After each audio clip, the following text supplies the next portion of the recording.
The sun was setting over Willow Creek Estates, a neighborhood that looked perfect from the outside. Neatly trimmed lawns, pristine fences, and mailboxes lined up like soldiers. But inside, it was ruled by an HOA that thrived on fear and intimidation. I had lived here for only a year, and already I had a thick stack of letters shoved under my door. Warnings about unauthorized changes, fines for imaginary violations like overgrown grass when my yard looked like a golf course, and even threats of legal action if I didn't comply with their absurd demands. It was clear to me that the HOA, led by its power-hungry president, Mr. Carter, wasn't about community standards at all. It was about control. And tonight, as the orange glow of sunset touched the rooftops, they decided to take things to a new level. I had just stepped outside with my dog for our evening walk when a black SUV rolled into the cul-de-sac, stopping with a screech in front of my driveway. 3 men jumped out, all dressed in dark uniforms with shiny badges that glinted under the streetlights. To an ordinary eye, they might have looked like real cops, radios clipped to their belts, handcuffs dangling from their sides, and a tone of authority in their voices. The leader, a broad-shouldered man with mirrored sunglasses he didn't bother to remove despite the fading light, barked, "Sir, you're under arrest for repeated HOA violations. Step forward and make this easy."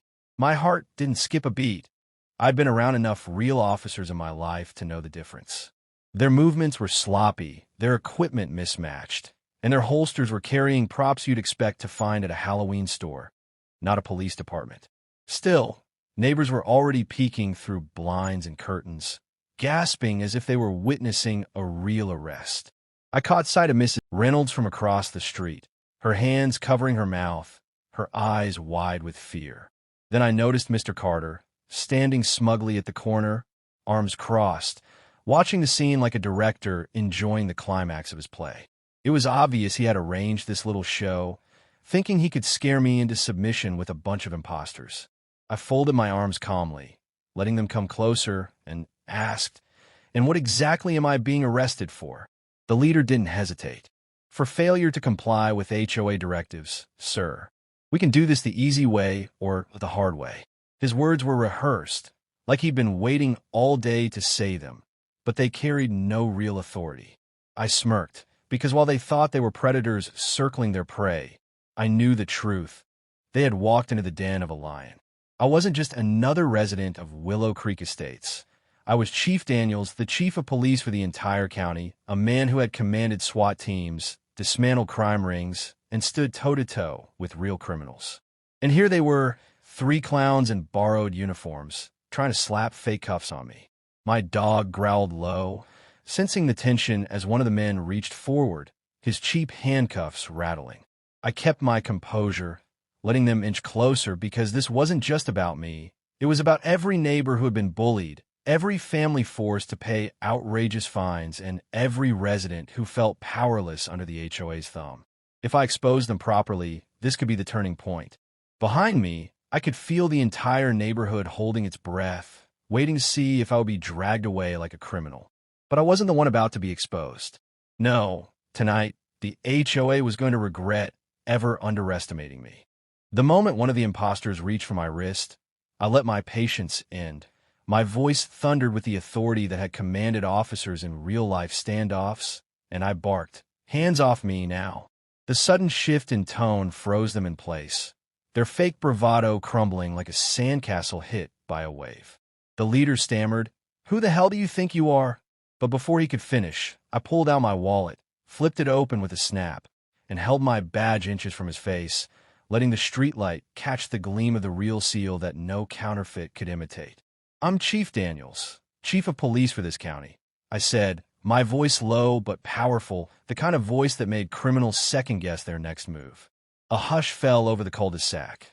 Neighbors gasped audibly, several of them raising their phones to record, capturing every second. The smug grin that had been plastered on HOA President Carter's face vanished instantly, replaced by the panic of a man realizing his carefully staged play had turned into a nightmare. I straightened to my full height and pointed directly at the imposters. "Drop the fake weapons, step back, and get on the ground." Right now, the hesitation in their eyes told me they were weighing whether to run, but the hard edge of my voice left them with no choice.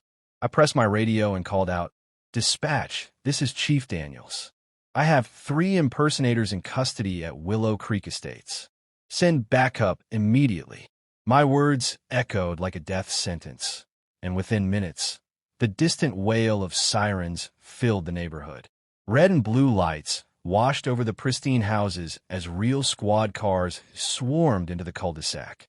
Officers poured out, guns drawn, commanding the imposters to lie flat as they were cuffed with real steel this time, not the dollar store toys they had brought. Mr. Carter, red-faced and sputtering, tried to shout over the chaos, yelling at me, "This is a misunderstanding. You can't do this." They were just here to enforce rules. But his words sounded weak against the flashing lights and the growing crowd of neighbors, who had finally stepped out of their houses, emboldened by the truth being dragged into the open. I walked right up to him, close enough that he could see the fury in my eyes, and said, "You thought you could send hired thugs to intimidate me? To fake an arrest over grass and paint colors? Carter, impersonating a law officer is a felony, and you just organized it." He sputtered, trying to deny it, but phones were recording from every angle, and the 3 imposters were already confessing under questioning, admitting the HOA had paid them for this job. My neighbors erupted, their bottled-up anger spilling out at last. An elderly woman shouted that Carter had fined her $500 for planting roses. A father roared that he had been threatened with eviction for letting his kids put up a basketball hoop, and others joined in, their voices rising like a storm against the man who had ruled them with threats for years.